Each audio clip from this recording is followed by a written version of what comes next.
السلام علیکم معزز ناظرین، ایشین ٹی وی نیوز میں آپ تمام کا خیر مقدم ہے۔ اعوذ باللہ من الشیطان الرجیم، بسم اللہ الرحمن الرحیم، السلام علیکم ورحمۃ اللہ وبرکاتہ۔ محترم جناب حضرت مولانا ظہیر الدین صوفی صاحب، حضرت مولانا ڈاکٹر شبیر صاحب، نائب شیخ الحدیث جامعہ نظامیہ و امام مسجد حاضہ، محترم جناب احمد پاشا قادری صاحب، جنرل سیکرٹری و رکن اسمبلی مجلس اتحاد المسلمین، مجلس اتحاد المسلمین کے تمام صدر و معتمدین و اراکین بلدیات، معزز حاضرین اکرام، بزرگان ملت، میرے نوجوان ساتھیوں، عزیزان ملت، جلسہ شہادت امام حسین کے عنوان سے مجلس اتحاد المسلمین کی جانب سے آج اس جلسے کا انعقاد عمل میں لایا گیا۔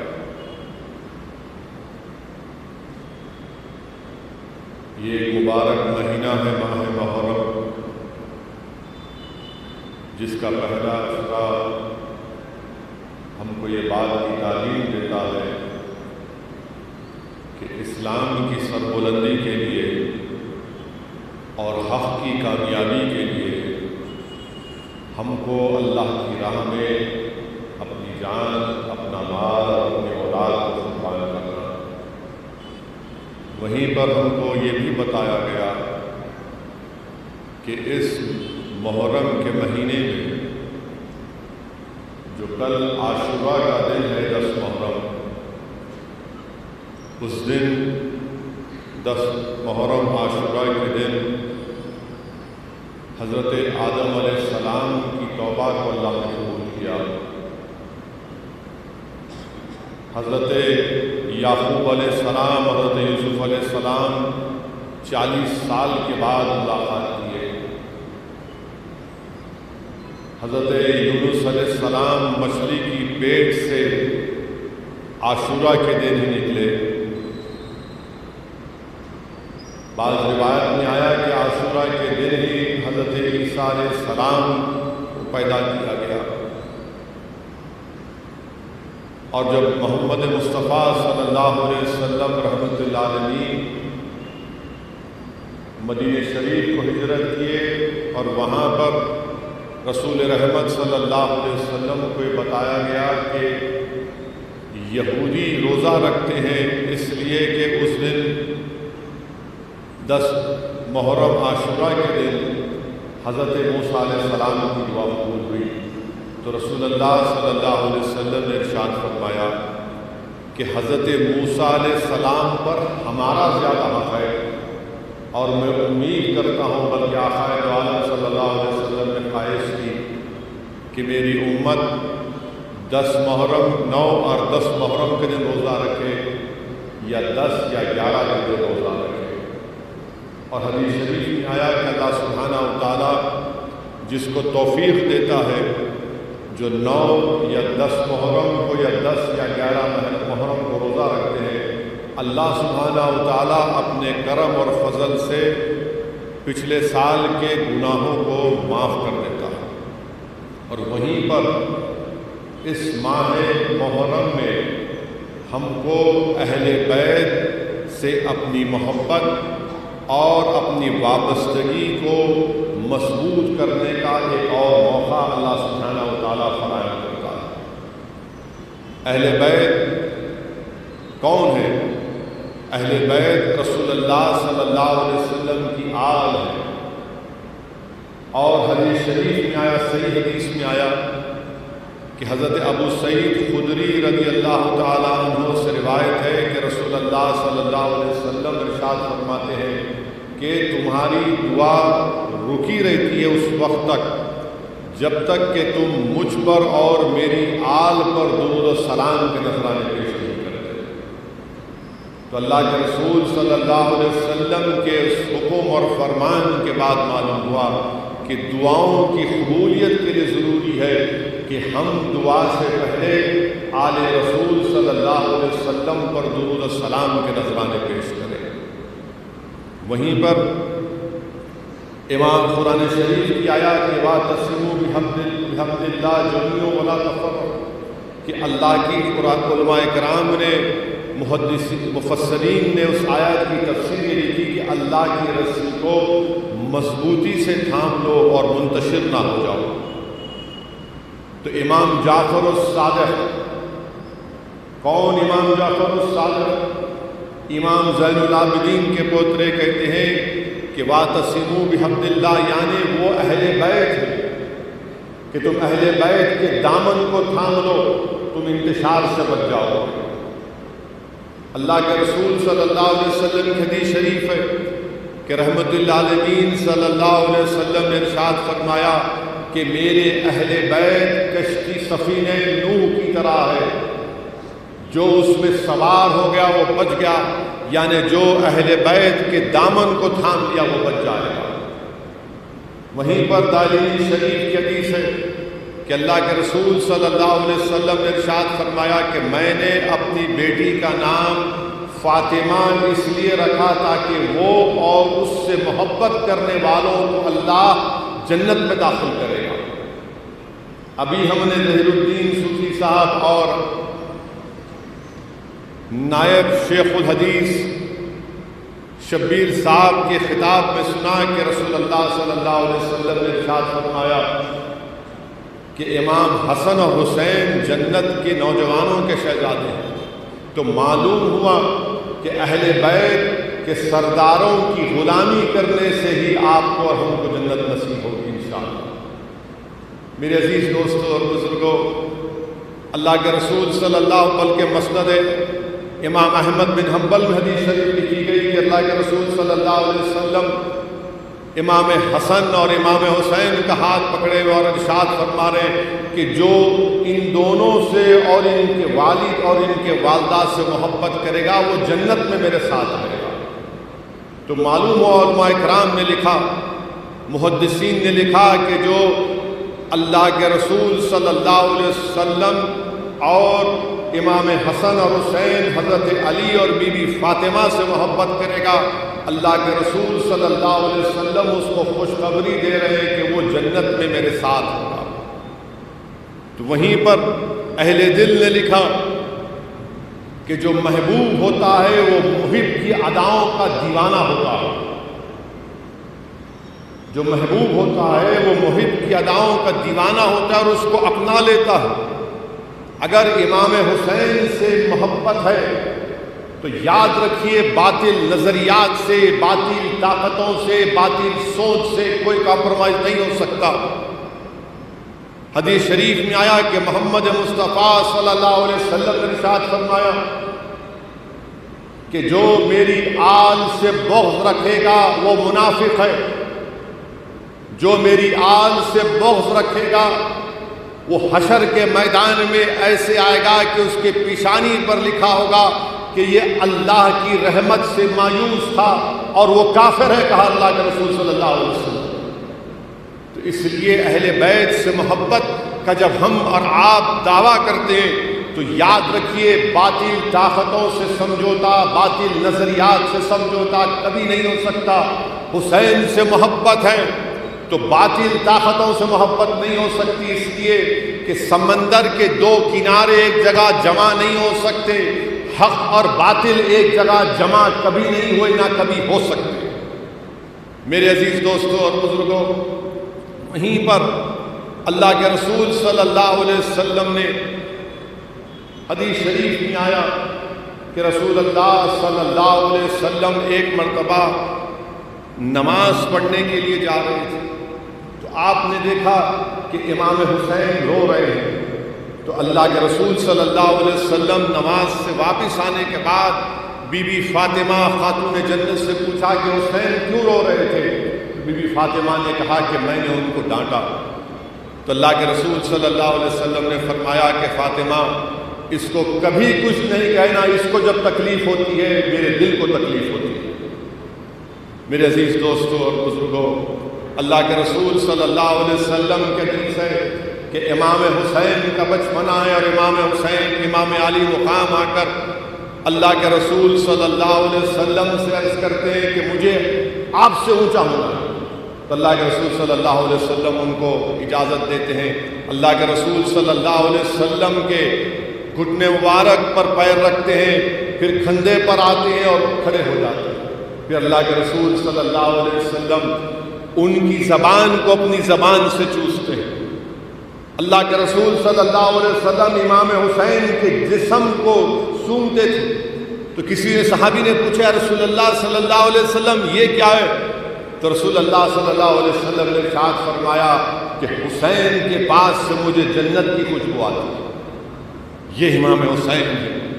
اور اہل بیت کے سلسلے میں اللہ کے رسول صلی اللہ علیہ وسلم کے حدیث ہے کہ میں تمہارے درمیان میں، یہ پورے صحیح حدیث ہے، اللہ کے رسول صلی اللہ علیہ وسلم نے ارشاد فرمایا کہ میں تمہارے درمیان میں دو چیزوں کو چھوڑے جا رہا ہوں، ایک قرآن اور ایک میری اہل بیت۔ یقیناً صبح قیامت تک اولاد آدم کے لیے قرآن ہدایت ہے، اور قرآن کا عملی اگزامپل اگر کوئی ہے تو وہ حضرت علی ہے، بی بی فاطمہ ہے، امام حسن اور حسین ہے، کیونکہ آپ رسول اللہ صلی اللہ علیہ وسلم کی زندگی کا عملی نمونہ ہے۔ علماء کرام نے لکھا کہ جب امت پر برا وقت آتا ہے، مصائب اور مشکلات میں امت مبتلا ہو جاتی ہے، تو امت کو صبر اور ہمت اور باطل طاقتوں سے مقابلہ کرنے کا درس کہاں سے ملتا ہے؟ اہل بیت سے ملتا ہے، اہل بیت سے ملتا ہے۔ حدیث شریف میں آیا کہ اللہ کے رسول صلی اللہ علیہ وسلم نے فرمایا کہ ہر چیز کی بنیاد ہوتی ہے، اور اسلام کی بنیاد اہل بیت اور صحابہ اکرام کی محبت۔ تو اگر عمارت تعمیر کرنا ہے، علماء کرام نے لکھا کہ عمارت تعمیر کرنے کے لیے بنیاد کو مضبوط ہونا ضروری ہے، اور ایمان کی بنیاد علماء کرام نے کہا کہ اہل بیت کی محبت۔ اگر بنیاد ہی نہیں رہے گی تو عمارت قائم نہیں رہے گی، اور اگر ایمان مضبوط اسی وقت ہوگا جب اہل بیت سے محبت ہو۔ میرے عزیز دوستوں اور بزرگوں، حدیث شریف میں آیا کہ اللہ کے رسول صلی اللہ علیہ وسلم نے ارشاد فرمایا کہ پل صراط پر ثابت قدم وہی رہے گا جو میری آل سے اور میرے صحابہ سے محبت کرتا ہے۔ برکات آل امام یوسف بن اسماعیل نبھانی رحمۃ اللہ علیہ برکات آل رسول میں لکھتے ہیں کہ جو اللہ کے رسول صلی اللہ علیہ وسلم کی حدیث لکھتے ہیں کہ جو اہل بیت کی محبت میں مرا وہ شہید، جو اہل بیت کی محبت میں مرے گا اس کو بخشش ہوگی، جو اہل بیت کی محبت میں مرے گا اس کی توبہ قبول ہوگی، جو اہل بیت کی محبت میں مرے گا ملک الموت اس کو جنت کی خوشخبری دیں گے۔ آقا نے فرمایا صلی اللہ علیہ وسلم نے کہ جو اہل بیت کی محبت میں مرے گا وہ جنت میں ایسا داخل ہوگا جیسا کہ کوئی نئی دلہن اپنے شوہر کے گھر میں داخل ہوتی ہے۔ تو میرے عزیز دوستوں اور بزرگوں، یہ حدیث تفسیر کبیر اور تفسیر روح البیان میں بھی لکھی گئی ہے۔ یہ اہل بیت کا مقام، یہ مرتبہ ہوتا ہے۔ اور پھر تیسری اہم بات یہ ہے کہ اللہ کے رسول صلی اللہ علیہ وسلم امام حسین شیرخوار ہیں، تو آپ کی زبان مبارک سے یہ ارشاد فرماتے ہیں کہ میرا بیٹا شہید ہوگا، بلکہ حضرت یحییٰ حضرمی لکھتے ہیں کہ وہ حضرت علی شیر خدا کے ساتھ سفر میں مقام نینوا کے پاس پہنچتے ہیں تو حضرت علی پکار کر کہتے ہیں کہ اے ابو عبداللہ صبر کرنا صبر کرنا۔ حضرت یحییٰ حضرمی پوچھتے ہیں یا علی آپ کس سے کہہ رہے ہیں؟ حضرت علی فرماتے ہیں کہ میں نے رسول اللہ صلی اللہ علیہ وسلم کو یہ ارشاد فرماتے سنا کہ میرا بیٹا حسین شہید ہوگا، اس لیے اس سے پکار کر کہہ رہا ہوں کہ حسین صبر کا دامن تھام کر۔ یہ حدیث شریف کو امام جلال الدین سیوطی، اس واقعے کو امام جلال الدین سیوطی خصائص الکبریٰ میں لکھے۔ وہیں پر حضرت ازبک رضی اللہ تعالیٰ عنہ وہ فرماتی ہیں کہ حضرت علی کے ساتھ ہیں۔ اس کو امام جلال الدین سیوطی خصائص الکبریٰ میں اور امام ابو نعیم اپنی کتاب میں لکھتے ہیں کہ حضرت علی جب ایک مقام پر پہنچتے ہیں تو کہتے ہیں کہ یہ میرے بیٹے حسین کی مقتل گاہ ہوگی، اس جگہ پر حسین کا خون گرے گا، اس جگہ پر حسین کا قافلہ ٹھہرے گا، اس جگہ پر حسین کے اونٹ ٹھہریں گے قافلے کے، اس جگہ پر حسین کے ساتھ جو لوگ ہیں وہ شہید ہوں گے، اور وہ تمام زمین و آسمان کی شہادت پر روئے گی، اور یہ تمام کے تمام بغیر حساب کتاب کی جنت میں جائیں گے۔ تو علماء کرام نے یہ لکھا، محدثین نے، مفسرین نے یہ لکھا کہ اللہ کے رسول صلی اللہ علیہ وسلم کی زبان جس کے تعلق سے شاعر نے کہا کہ وہ زبان کن کی کنجی کہے اس کے نافذ حکومت پہ لاکھوں سلام۔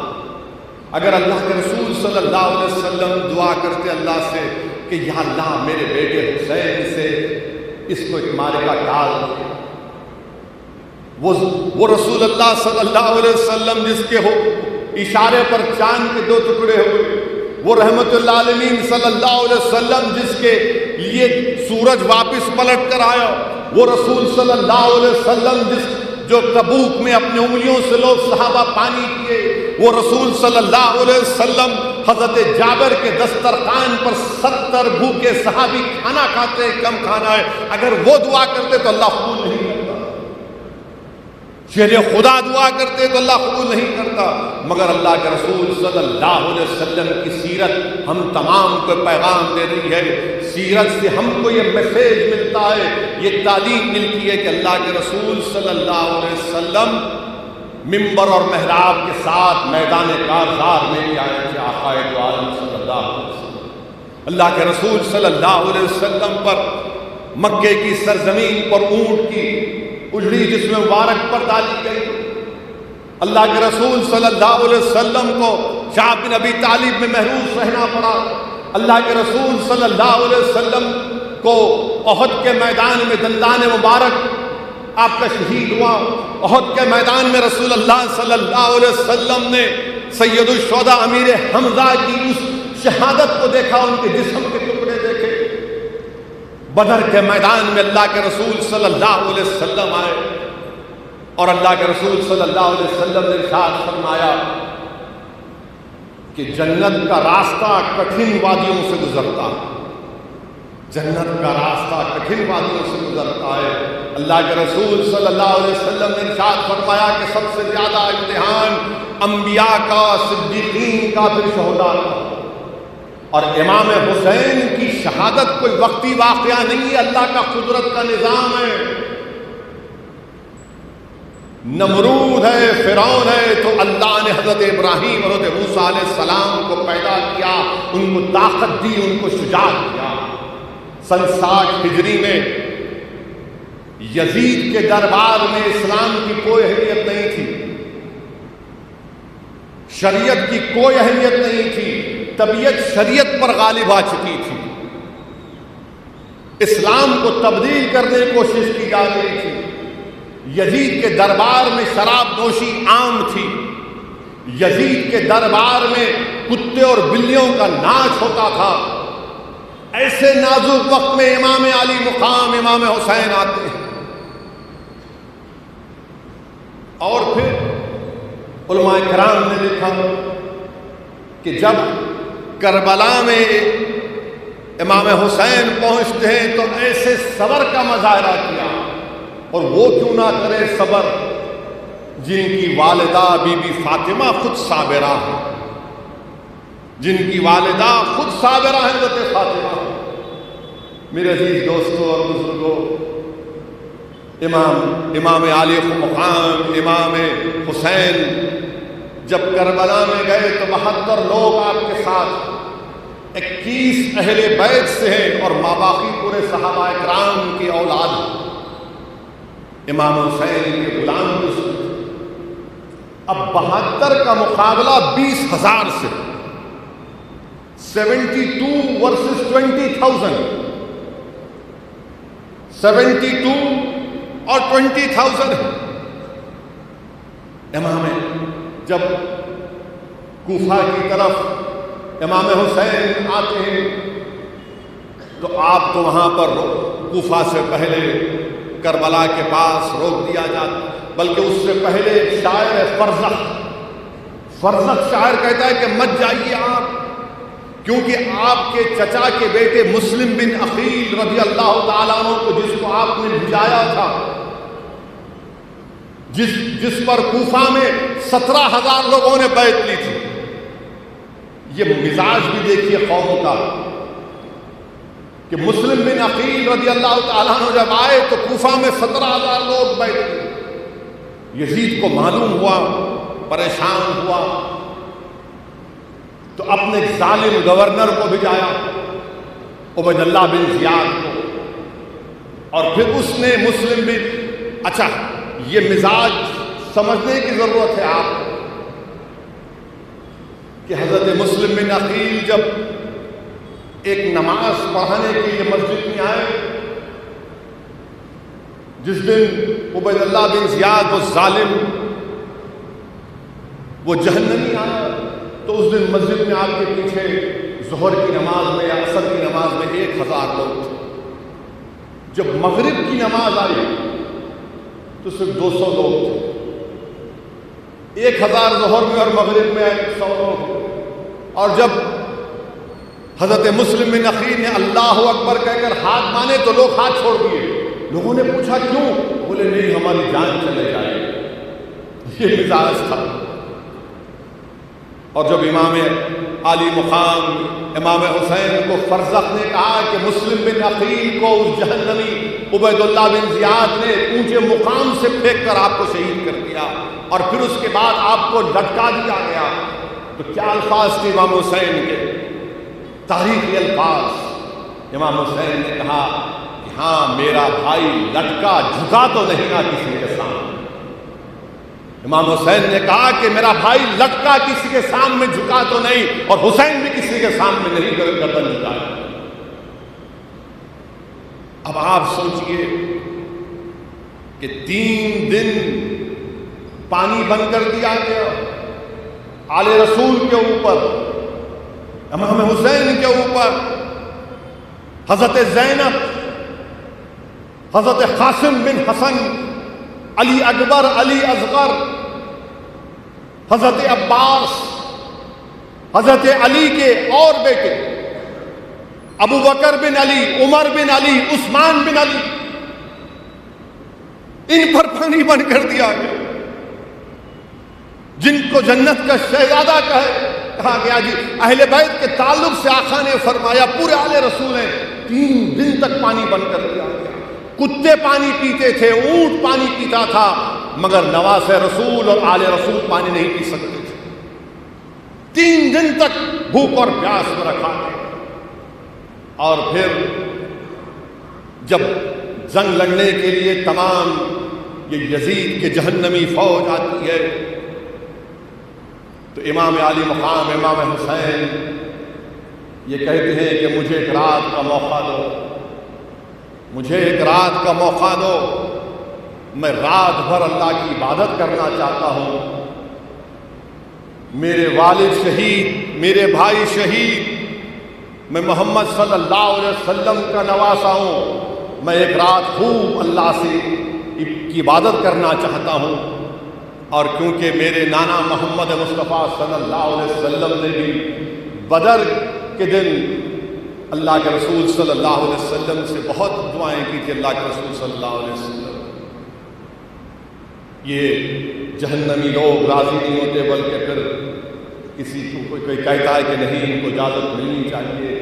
بہرحال امام حسین رات بھر اللہ کی عبادت کرتے ہیں، اور پھر اپنے اہل خاندان کو، اپنے ساتھیوں کو جمع کر کے کہتے ہیں کہ میں تم کو اجازت دیتا ہوں کہ تم رات کے اندھیرے میں چلے جاؤ، اور میں اس کو کبھی غلط نہیں سمجھوں گا۔ سب کہتے ہیں کہ نہیں، ہم آپ کو چھوڑ کر نہیں جائیں گے۔ جب صبح ہوتی ہے 10 محرم کے دن، جمعے کا دن تھا، تو امام علی مقام امام حسین ریت میں، گرم ریت میں لمبی لمبی نماز پڑھ رہے ہیں۔ 22,000 کی فوج سامنے اور نماز رسول نماز پڑھ رہے ہیں، قرآن کی تلاوت کر رہے ہیں، تو پورا میدان کربلا گونج رہا ہے امام حسین کی تلاوت سے۔ اور پھر جب جنگ شروع ہونے سے پہلے امام حسین خطبہ دیتے ہیں، بتاتے ہیں ان ظالموں کو، ان جہنمیوں کے کہ میں کون ہوں، میں نماز رسول صلی اللہ علیہ وسلم ہوں، میں وہ ہوں جس کی زبان مبارک کو رحمت اللہ عالمین صلی اللہ علیہ وسلم نے اپنی زبان مبارک سے چوسا، میں وہ ہوں جس نے رسول اللہ صلی اللہ علیہ وسلم کی عنبری زلف کو تھاما، میں وہ ہوں جو رسول اللہ صلی اللہ علیہ وسلم نے خطبہ دے رہے تھے تو منبر رسول سے اتر کر آئے اور مجھے گود میں اٹھا لیا، میں وہ ہوں۔ امام حسین نے کہا کہ میں میرے نانا کے پیٹھ پر چڑھ گیا تو رسول اللہ صلی اللہ علیہ وسلم نے اپنے سجدے کو لمبا کر دیا۔ یہ سب بیان کرتے ہیں۔ اور پھر حیرت کی بات یہ کہ جنگ سے پہلے 10 محرم سے پہلے 3 وقت کی نماز، 3 رکعت، ظہر، عصر، مغرب، یہ تمام لوگ امام حسین کے پیچھے آ کے نماز نہیں پڑھ رہے۔ علی اکبر اذان دیتے، امام حسین اللہ اکبر کہتے اور بولتے آؤ نماز پڑھنا ہے تو پڑھ لو۔ اور یہ ظالم لوگ امام حسین کے پیچھے آ کے نماز پڑھتے، اور امام حسین نے ان سے پوچھا کہ تم میرے پیچھے نماز بھی پڑھتے ہو، محمد صلی اللہ علیہ وسلم کی آل پر درود و سلام بھی بھیجتے اور تم مجھ سے مقابلہ کرو گے؟ تو انہوں نے کہا کہ ہاں، دل آپ کے ساتھ ہے مگر تلوار یزید کے ساتھ ہے۔ سوچو آپ، آج کے معاشرے میں بھی ایسے لوگ ہیں، آپ کے ساتھ ہے مگر حکومت کا ڈر ہے، آپ کے ساتھ ہے مگر حکومت کا ڈر ہے، کیا کرنا؟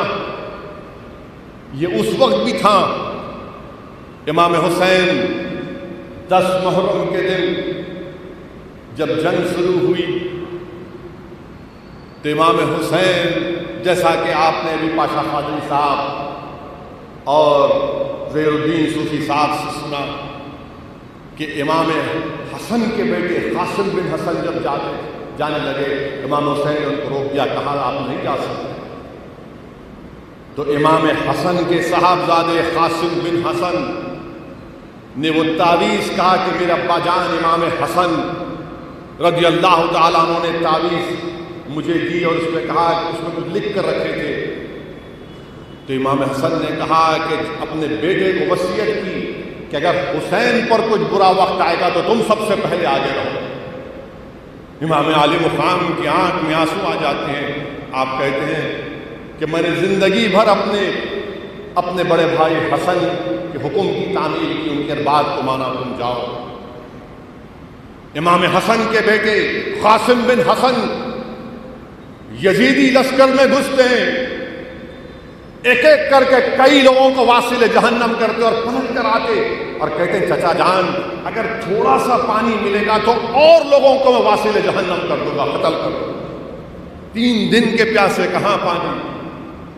پھر جاتے ہیں تو یہ جہنمی، یہ تمام جہنم کے کتے، یہ یزیدی لشکر کے لوگ کہتے ہیں کہ اس امام حسن کے بیٹے سے ایسا مقابلہ نہیں کر سکتے، گھیرے میں لے کر تیر پھینکتے ہیں اور قاسم بن حسن کی گردن میں تیر لگتا ہے تو حضرت زینب پکار کر کہتی ہے کہ حسین دیکھو میرے بھائی کا بیٹا گر گیا، اٹھا کر لاؤ۔ پھر امام حسین جاتے ہیں تو بہن کہتی ہے زینب نہیں، آپ نہیں جائیں گے، میرے بیٹے جائیں گے، میرا بھائی نہیں جائے گا، میرے بیٹے اون اور محمد جائیں گے مقابلہ کرنے کے۔ وہ جاتے ہیں، وہ شہید ہو جاتے ہیں۔ امام حسین کے بڑے بیٹے حضرت علی اکبر 16 سال کے ہیں۔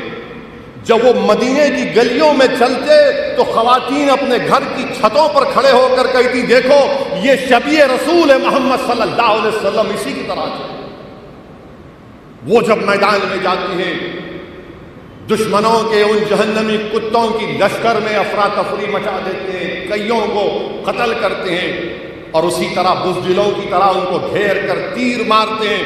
تو تیر ان کی گردن میں لگتا ہے. امام حسین جاتے ہیں, جا کر اپنے نوجوان بیٹے کو جب اٹھاتے ہیں اور اس کی تیر کو توڑتے ہیں تو خون کا فوارہ نکلتا ہے. اور امام حسین کی زبان سے کیا الفاظ نکلتے آپ کو معلوم ہے؟ امام حسین کی زبان سے تاریخی الفاظ نکلے, بلکہ امام طبری نے اس کو لکھا. امام حسین نے کہا کہ کاش اگر آج حضرت ابراہیم علیہ السلام ہوتے تو دیکھتے کہ وہ تو اپنی آنکھوں پر پٹی باندھ کر حضرت اسماعیل کو ذبح کرنا چاہ رہے تھے.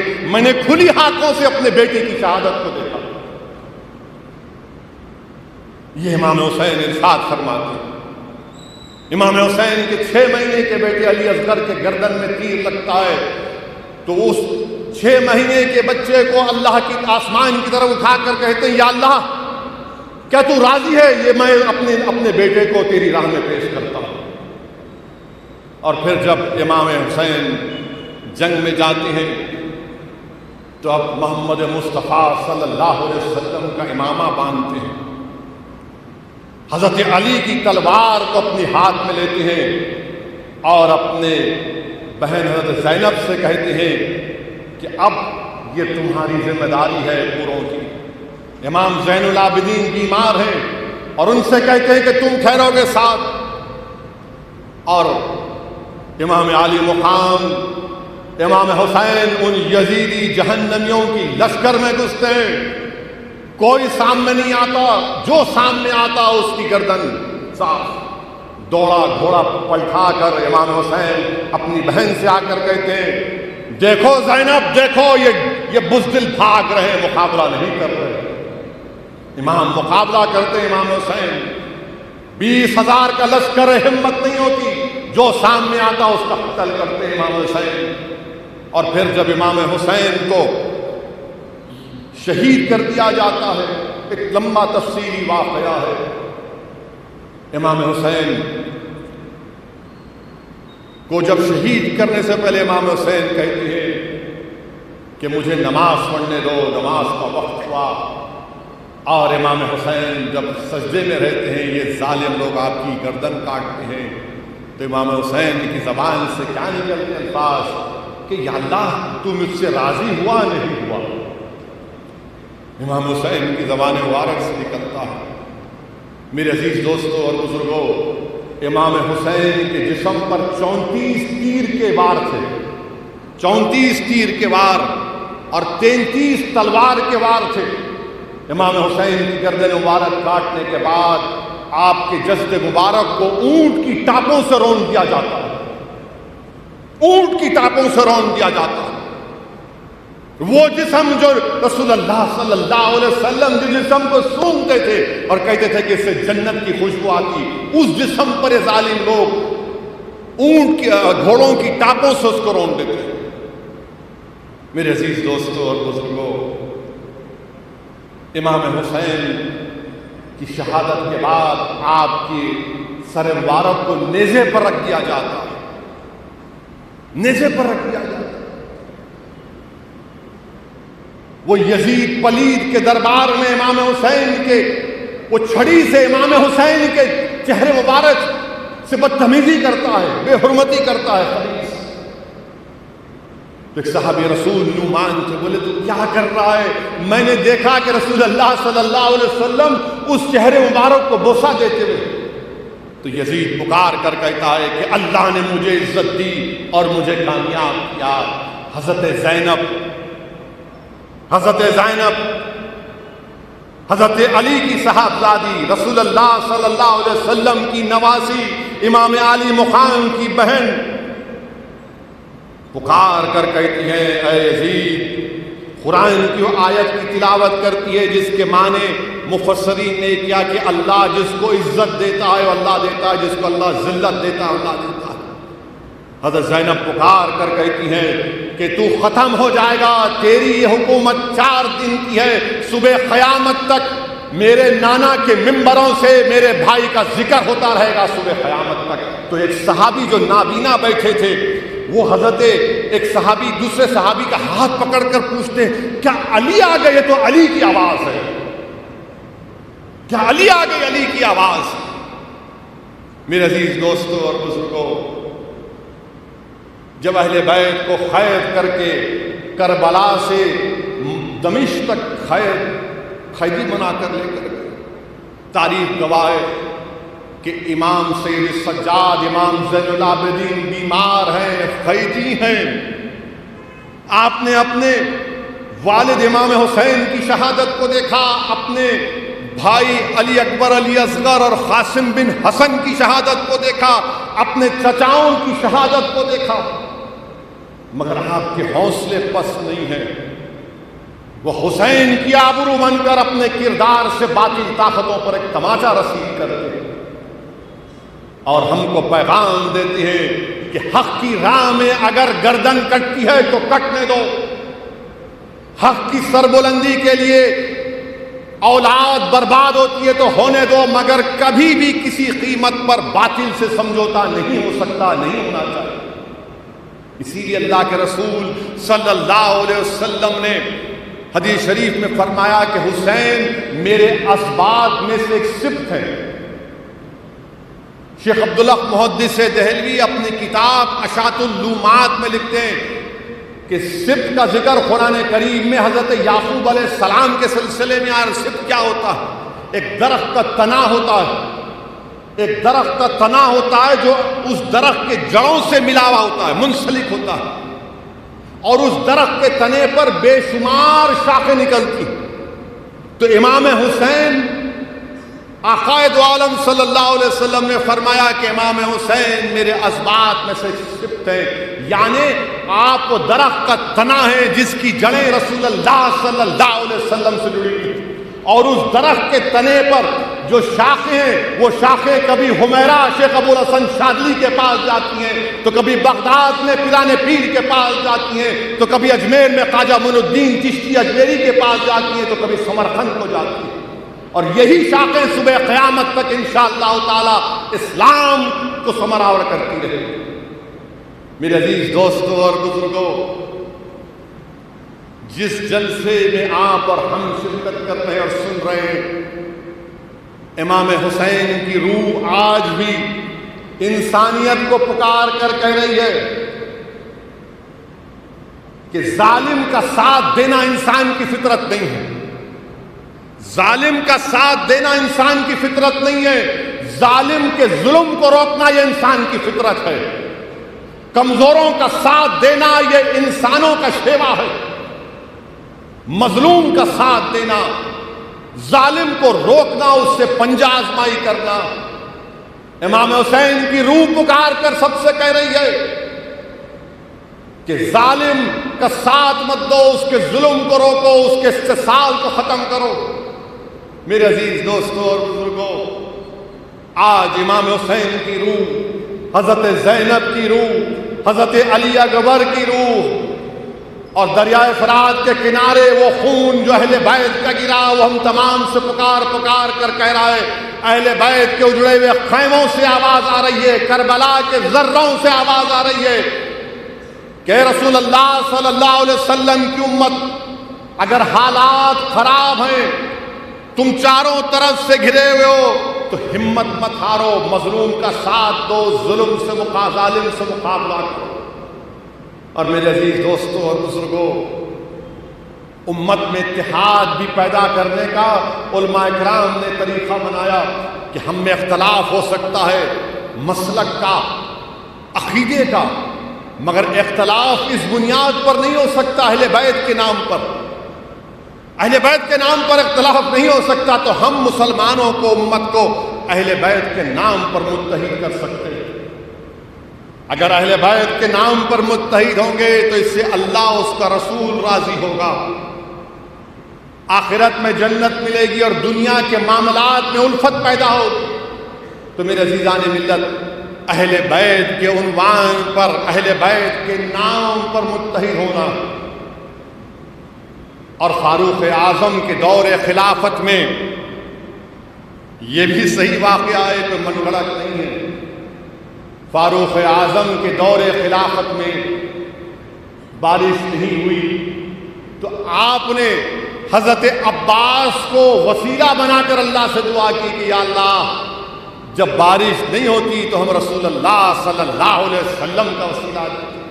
آج ہم اہل بیت حضرت عباس کا وسیلہ دیتے ہیں۔ میرے عزیز دوستوں اور بزرگوں، حالات جو بھی ہوں، مگر ہم کو ہمت ہارنے کی ضرورت نہیں ہے۔ اگر ہم امام حسین سے سچی محبت کرتے ہیں تو کربلا کے ریگزاروں سے آواز آ رہی ہے، مسلمانوں، اگر تم حسین سے محبت کرتے ہو تو حسینیت کو اپنے عمل اور کردار میں پیدا کرو، حسینیت کو اپنے عمل اور کردار میں پیدا کرو۔ کربلا کے ریگزاروں سے آواز آ رہی ہے کہ حسین زندہ ہیں اور حسینیت کے پرچم صبح قیامت تک لہراتے رہیں گے۔ یزید مردہ ہے اور یزیدیت ختم ہو کر رہے گی دنیا سے انشاءاللہ تعالی۔ حسینیت اسلام کو بچانے کا نام ہے، یزیدیت اسلام کو کمزور کرنے کا نام ہے۔ یزیدیت اسلام کے اتحاد کو توڑنے کا نام ہے۔ حسین تو زین العابدین کے چہرے پر نکلتا ہے، چاند نکلتا ہے تو امام زین العابدین کے پیروں کو سجدہ کرتا ہے۔ آخر کیا بات ہے؟ پیغام بھیجایا، امام زین العابدین آ کر ملیے۔ امام زین العابدین نے کہا کہ میں نہیں آؤں گا، میں صرف مدینے سے دور اللہ اللہ کرتا ہوں، لوگوں کو اللہ کی طرف راغب کرتا ہوں، ان کو تعلیم دیتا ہوں، میں بادشاہ کے پاس نہیں آؤں گا۔ تو آپ کو پھر خیر کر کے زنجیروں میں جکڑ کے اس ظالم خلیفہ کے پاس لایا اور اس نے کہا کہ دیکھو تم کو آنا پڑا، میرے پاس طاقت ہے۔ تو امام زین العابدین نے کہا کہ تیرے پاس کچھ طاقت نہیں ہے، تیرے پاس کچھ طاقت نہیں ہے۔ بولے نہیں میرے پاس طاقت ہے، میں نے آپ کو زنجیروں میں جکڑ کر یہاں پر لایا۔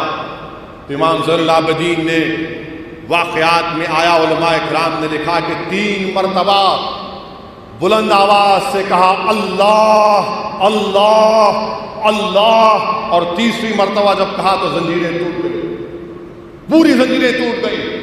یہ پریشان ہو گیا اور کہا کہ یاد رکھ، میں امام حسین کا بیٹا ہوں، میں علی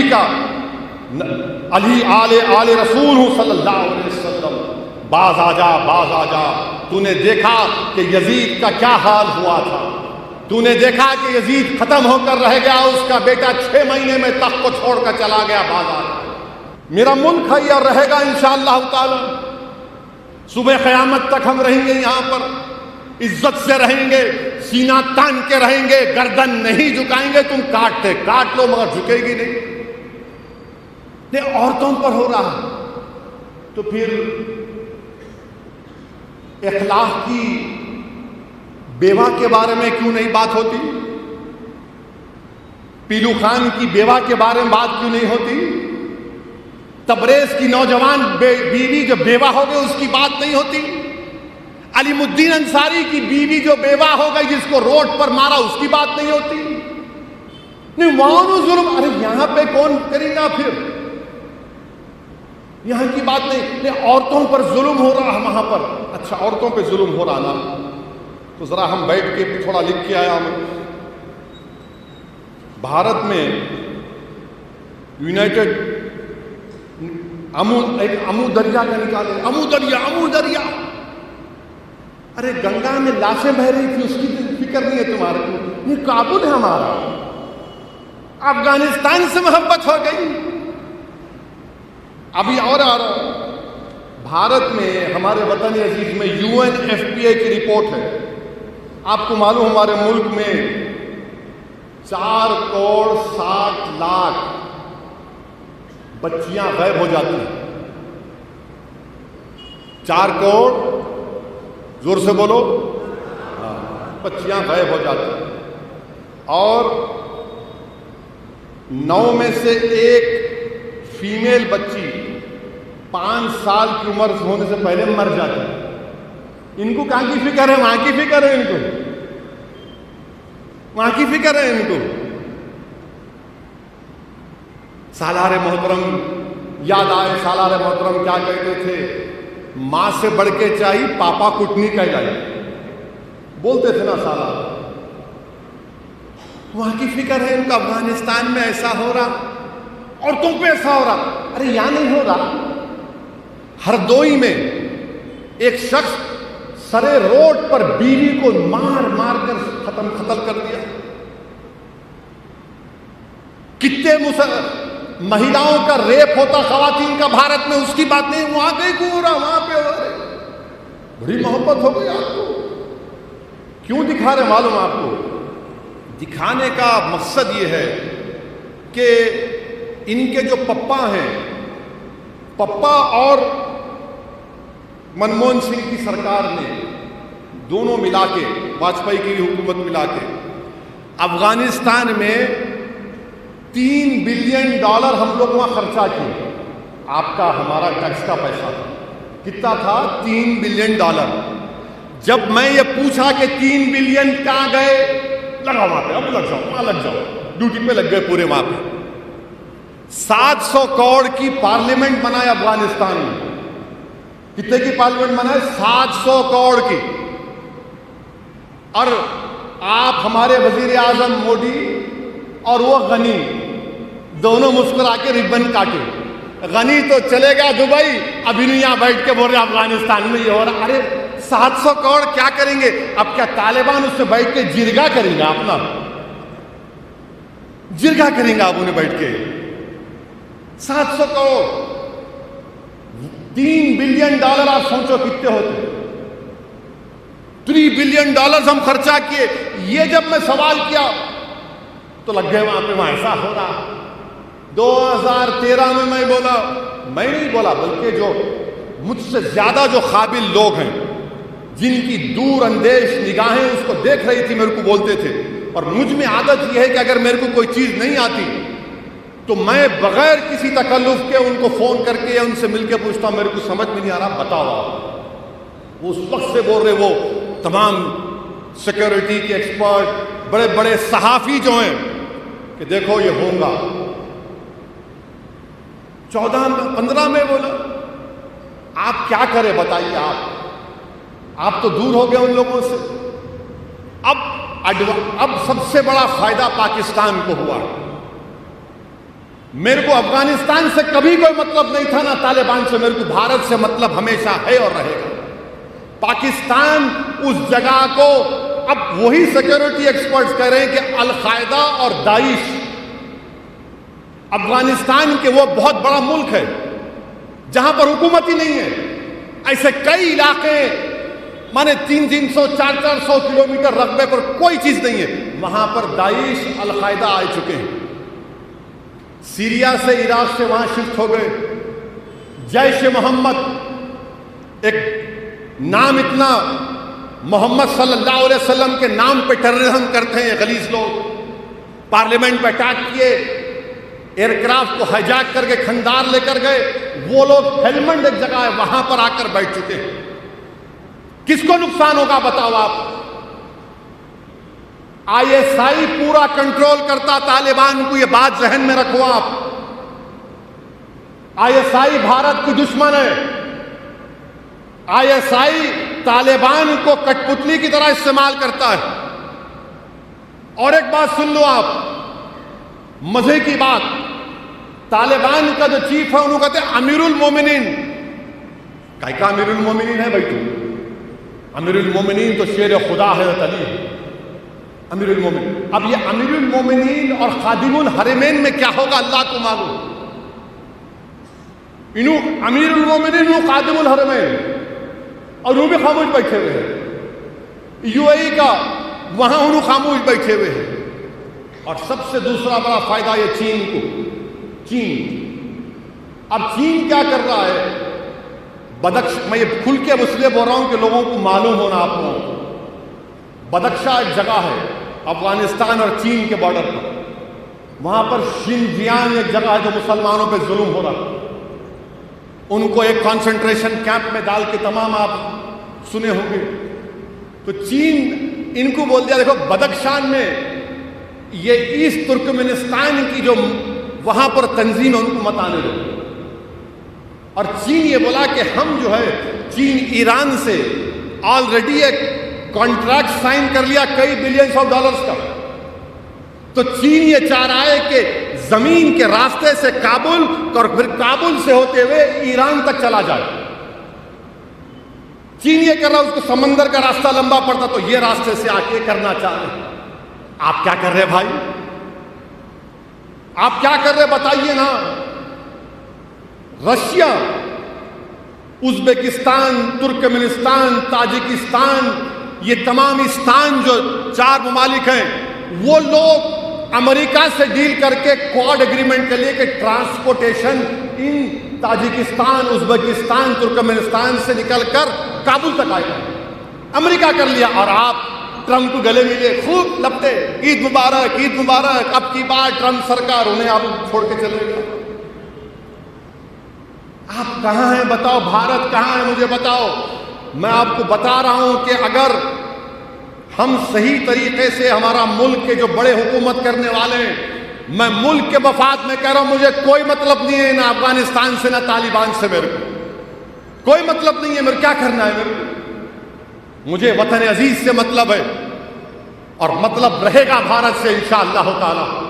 میں تو بھارت کے لیے کہا تھا یہ تقریر میں اپنی بات کو پارلیمنٹ میں 3 مرتبہ، مگر تم نے میری نیت کو سمجھا نہیں، تم نے میری بات کو سمجھا نہیں، اور تم نے یہ سمجھا کہ یہ داڑھی والا، سر پہ ٹوپی، اس کو کیا معلوم، سب ہم کو معلوم. ارے تم کو لٹھو معلوم، تم کو کچھ نہیں معلوم.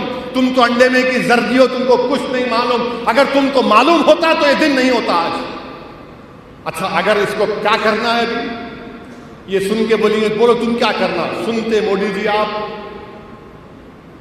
آپ کو معلوم چین کو خالی چین کی دبتی رکھ دبانے کا ہے، انہیں کھڑے ہو جاتا. جرہ کے پاس کبھی گئے آپ؟ جرہ کے پاس گئے تو ڈر ہوتا. دیکھو آپ ہمارے بڑے میاں ہیں شالی بندے، اللہ ان کو سلامت رکھے، بہت زبردست. انہوں خالی سنتے سنتے ہاتھ کر کے پکڑتے ہی چیخ مارتا ہوں، آدھے گھنٹے کے بعد درد کم ہوتا. چین کو وہی کرنا. کیا کرنا؟ لداخ کے اوپر شنزیانگ ہے. موڈی جی ذرا اوپر تو جاؤ نا. لداخ کے اوپر شنزیانگ لداخ کے اوپر ہے، اور چین ڈیپسانگ، ڈیمچاک اور گوگرا ہاٹ اسپرنگس میں بیٹھا ہوا ہے. ہماری فوج ہماری زمین میں بیٹھا ہوا ہے. اب وہاں پر وہ کر رہا ہے. انہوں دے تو خالی فوٹو میں خوش ہے بس. میں آئس کریم کھا لیا، گولڈ میڈل جیت کیا، میں وہ کھا لیا. ارے بھائی ملک کی زمین کھا لیا چین. ہمارے پڑوس میں یہ تبدیلی آ گئی جو ہمارے مستقبل میں سیکیورٹی پوائنٹ آف ویو سے خطرہ ہوگا. موڈی جی دیکھو نا ذرا لداخ کے اوپر دیکھو، شنزیانگ کی طرف دیکھو. آپ سوچو، دماغ لگاؤ. آپ کے پاس بہت سے جیمز بانڈ ہیں، ان جیمز بانڈ سے پوچھو، میری بات کا اثر نہیں نکلے گا. آپ کو سمجھ میں نہیں آتا، میرے کو معلوم ہے، انڈرسٹینڈ. ذرا اوپر دیکھنا پڑتا، ہم اوپر نہیں دیکھ سکتے. یہ ہم کر سکتے ہیں. اسی لیے میں نے کہا، اور ہم کو بھی کوئی مطلب ہی نہیں ہے نا. یہ وطن ہمارا ہے اور رہے گا. اس وطن پر ہماری تاریخ ہے، ہمارے آبا و اجداد کی نشانیاں ہیں. کب افغانستان کی طرف دیکھیں؟ بلکہ جامعہ نظامیہ کے مشہور عالم دین جو فخر ملت علیہ الرحمہ کے ساتھ ان کے کنٹمپرری تھے، حضرت کا نام کیا ہے جو افغانستان سے آئے، ابو الوفا صاحب. افغانستان ابو الوفا صاحب جامعہ نظامیہ میں آئے. آج بھی ان کی کتاب الازہر یونیورسٹی میں پڑھائی جاتی ہے. ہم کو مطلب ہی نہیں تھا اپنا، کبھی نہیں ہے مطلب افغانستان سے، مگر ان کو ٹی وی پہ وہاں ایسا ہو رہا، وہاں ایسا ہو رہا. اب آج کے بعد ان کو ذرا تھوڑا تکلیف ہوگی، ارے یہ نہیں بات کرا، الٹی بات کر رہے، معاملے کو پلٹ دیا. اچھا پھر کیا کرے؟ ایک بیچارے کوئی سماجوادی پارٹی کے ایم پی کے اوپر ملک سے غداری کا ایک مقدمہ لگا دیا، سیڈیشن چارج لگا دیا. انہوں کیا بولے؟ میں اس سے اتفاق نہیں کرتا ہوں، کھل کے کہہ رہا ہوں میں، کیونکہ ہم کہہ چکے ہیں مجلس کی پالیسی ہے کہ ہم جہاں ملک کی بات آئے گی وہاں پر کوئی کمپرومائز نہیں ہو سکتا. ہماری سیاست ہے، رہے گی، مگر ملک کی بات آئے گی کوئی کمپرومائز نہیں. ان کے اوپر غداری کا الزام لگا دیے، سیڈیشن۔ ارے پنڈت نہرو، گاندھی اور آپ کے سیٹھ گووند داس، یہ لوگ سیڈیشن کے خلاف تھے۔ جب دستور بن رہا تھا تو کانسٹنٹ اسمبلی میں، پوری کانسٹنٹ اسمبلی میں سب نے کہا کہ غداری کا سیڈیشن نکالو، اور سپریم کورٹ نے کیا کہا کہ سیڈیشن، غداری کا مقدمہ اس وقت لگ سکتا ہے جب تشدد ہوتا ہے اس کے بولنے کے بعد۔ اگر کوئی الفاظ نکلتے ہو تشدد ہوتا ہے تو تب سیڈیشن لگتا۔ اب سپریم کورٹ غور کر رہا ہے کہ اس کو نکال ہی دے، آپ لگا دیے سیڈیشن اس کے اوپر۔ ملوں کو کاٹو، ان پر سیڈیشن کچھ نہیں، کیونکہ آپ کے محبوب ہیں۔ پیلو خان کو مارنے والوں پر کچھ نہیں، آپ کے محبوب ہیں۔ کانپور میں بچی اپنے باپ سے لپیٹ کر رو رہی ہے، اس کو مارنے والوں کو کوئی سیڈیشن نہیں، کیونکہ آپ کے محبوب ہیں۔ اچھا، حیرت کی بات یہ ہے کہ سماجوادی پارٹی کے جو صدر ہیں وہ منہ نہیں کھولتے۔ کیوں نہیں منہ کھولتے بھائی؟ تمہارے ایم پی پہ سیڈیشن لگانا، میں بول رہا ہوں تو بولیں گے ہو، اگر کوئی بولا تو اویسی بولا، وہ لمبی شیروانی والا ہی بولا، آپ نہیں بول سکتے۔ مسلمانوں کے ووٹ ہونا، سنبھل کے مسلمانوں کا ووٹ ہونا، ترکوں کا ووٹ ہونا، مگر جب ناانصافی ہوگی تو ساتھ نہیں ٹھہریں گے بلکہ دباؤ ڈالیں گے۔ یہ کون سی سیاست ہے سماجوادی کی؟ یہ سماجوادی میں ایک لیڈر گیا جو علی گڑھ مسلم یونیورسٹی کو دہشت گردی کی نرسری کہا، اس کو اکھلیش پھول کا ہار پہناتے ہیں، اس کو پھول کا ہار پہناتے ہیں۔ یہ ان کا معاملہ ہے، اور بڑے بڑے لوگ بڑی بڑی باتیں کرتے ہیں۔ ارے حماقت کرنے والوں، آزادی کے بعد اگر پارٹیشن ہوا تو دوسرا پارٹیشن ہم نے دیکھا 2013 میں 50,000 مسلمان مظفر نگر میں بے گھر ہو گئے۔ کس کی حکومت تھی؟ مجلس اتحاد المسلمین پر انگلی اٹھانے والوں، بتاؤ کس کی حکومت تھی؟ کیا انصاف ہوا ان لوگوں سے؟ مگر نہیں، سیکولرزم ہے۔ کیا سیکولرزم ہے؟ کون سا سیکولرزم ہے؟ تمہارے ایم پی پہ غداری کا مقدمہ لگتا، تمہاری زبان کو تم جنبش نہیں دے سکتے۔ تم کون کر رہے ہو؟ ووٹ چاہیے، خالی ووٹ ہونا، ڈرا ڈرا کر اب ووٹ حاصل نہیں کیا جا سکتا انشاءاللہ تعالی۔ میرے عزیز دوستوں اور بزرگوں، میری نوجوانوں سے خاص طور سے گزارش ہے کہ کل روزہ رہیے۔ اگر آج رہے ہیں تو ماشاءاللہ، کل ایک اور رہنا پڑے گا، اگر نہیں رہے تو کل ایک رہو اور پرسوں ایک رہیے۔ اللہ کے رسول صلی اللہ علیہ وسلم رمضان، علماء کرام نے فرمایا کہ رمضان کے فرض ہونے سے پہلے یہ روزوں کو خاص طور سے رہتے تھے، عاشوراء کا، اور عاشوراء کا یہ پہلے ایک دن بعد کا۔ تو نوجوانوں، روزہ رکھو، اللہ کی رحمت جوش میں رہتی ہے۔ اللہ سبحانہ و تعالی ہمارے گناہوں کو معاف کرتا ہے، 1 سال کے گناہ اللہ معاف کرتا ہے۔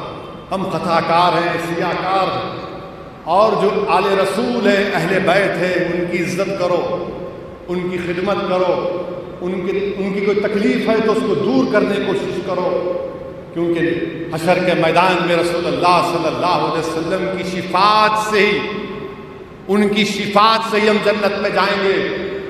مجھے میری اعمال کا یقین نہیں ہے، میں اپنی بات کر رہا ہوں۔